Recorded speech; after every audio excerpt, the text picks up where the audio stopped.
DIY eskwela, sabi ni pare ko yung mga idol. Gagawa siya ngayon ng eskwela galing dun sa scrap mga idol. So acrylic ito mga idol, bali sobra lang daw nila ito dun sa kanyang project. So ayan, mas maganda nga daw sana kung mas malaki yung scrap para mas malaki yung magawa niya, ano. So ito yung forma nung kanyang gagawin mga idol, eskwela para sa salamin pala ito mga idol. So ayun, bali tinabas niya na yung kanyang acrylic. Bali nakaporma na siya mga idol doon sa eskwela na gagawin niya. So ito mga idol, i-eskwela niyang mabuti yung dalawang part, dalawang side ng gilid. Kasi itong mahabang part na to, ito yung magiging bara, parang bara. Diyan natin itutumbok yung cutter kapag maliliit na salamin lang yung kakatingin natin. So ito naman, ito yung babangga doon sa salamin, yung dalawang maliit na ipapatong niya. So ayun mga idol, sinilant niya muna para maipix niya, o para eskwalado talaga, hindi gagalaw kapag tinurnilyo niya. So ayun, nataalin niya na yung isa mga idol, yung pangalawa na mga idol. So ayun, patutuyuin niya lang ito mga idol, tapos ituturnilyo niya naman yan mga idol. So ayun, kailangan i-eskwalahin niyang mabuti, sigurado na talaga na eskwalado para hindi magka-problema sa salamin kapag ginamit niya ng mga idol.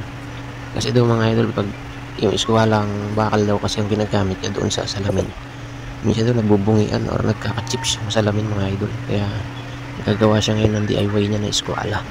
So mas maganda sana kung mas malaki, mas mahaba, para at least kahit mga 2 feet sana mga idol, tapos 1 feet yung lapad para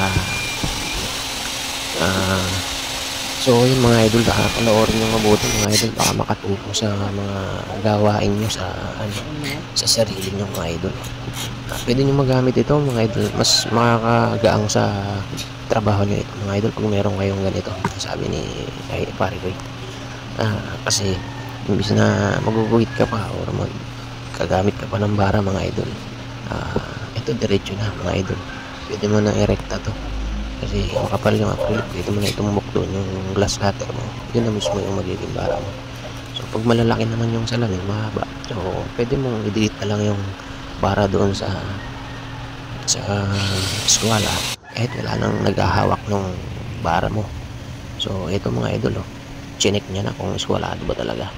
So okay naman, eskwalado naman mga idol.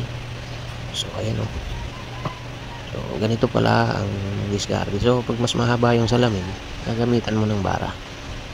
So kung mas maiksi lang, pwede lang rekta na eskwala na yung gamitin mo kasi makapal naman siya.